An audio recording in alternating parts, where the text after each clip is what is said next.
Hi guys, today I'm going to show you how to use Google Forms to assist in your assessment in the classroom. So the first thing you would do would be to go to Google Forms.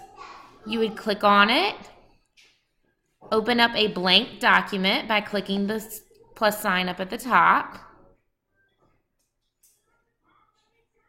Then once you get there, you would want to change your title. You would want to type in a title. So let's say I was wanting to do a quiz on adjectives and adverbs. So I type in adjectives there versus adverbs. It would name it. You have the option of giving a description. You do not have to do that. You also have the option of getting their email addresses. I like to get their email addresses. That way I know for sure who I am collecting things from. But before we even want to move on from there, because I want to do this as a quiz, you're needing to go up here to the settings gear. You're going to click on it, and you'll have options up here, general, presentation, or quizzes. Go ahead and click on the tab labeled quizzes, and you want to make it a quiz.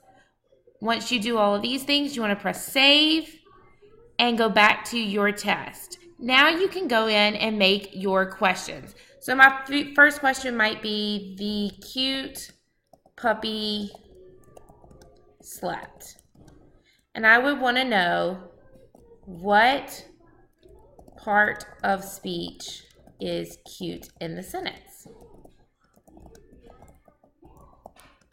To add my options, I would just click on option 1 and I could put adjective, or option 2, I can put adverb. And then I also would want to click right here to answer key because this is a quiz. Give the correct answer. So cute in this sentence is describing puppy, so it would be an adjective, and add some point values to it. So that would be worth 3 points. You can also add any extra feedback that you want to give the students there. So go back to your question, and then I go over here to required, and I want to press required there because I want all of my students to answer this question.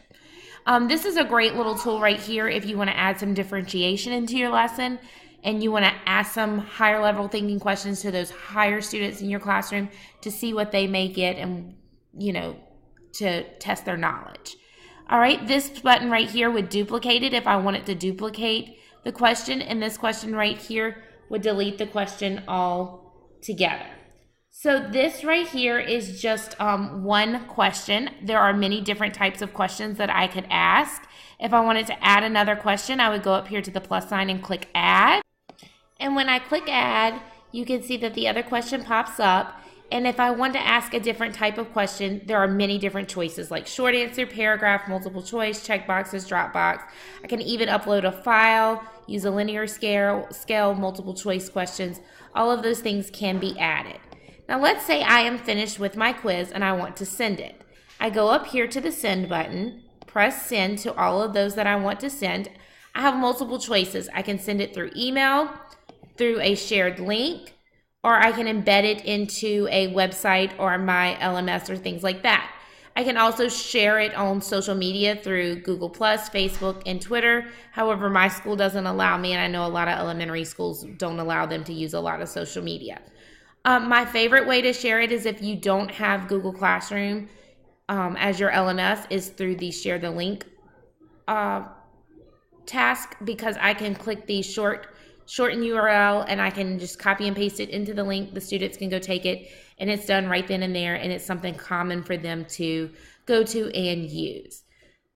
Now, one of my favorite features of Google Forms for quizzes is the response feature. I can go in here and analyze my results and get my responses.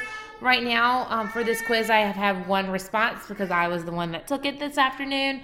And so what it's telling me is it's giving me a range of points of how my students did. This person got it right, so I did good, yay. And so that's just a summary. I can also look at question by question to see what the majority of the answers were by question, and I can also look at it by individual students. This would be easy to give scores and things like that in my grade book. So I hope this training helped you. We will continue to do other trainings on feedback and assessment tools, and I look forward to seeing you soon. Thanks.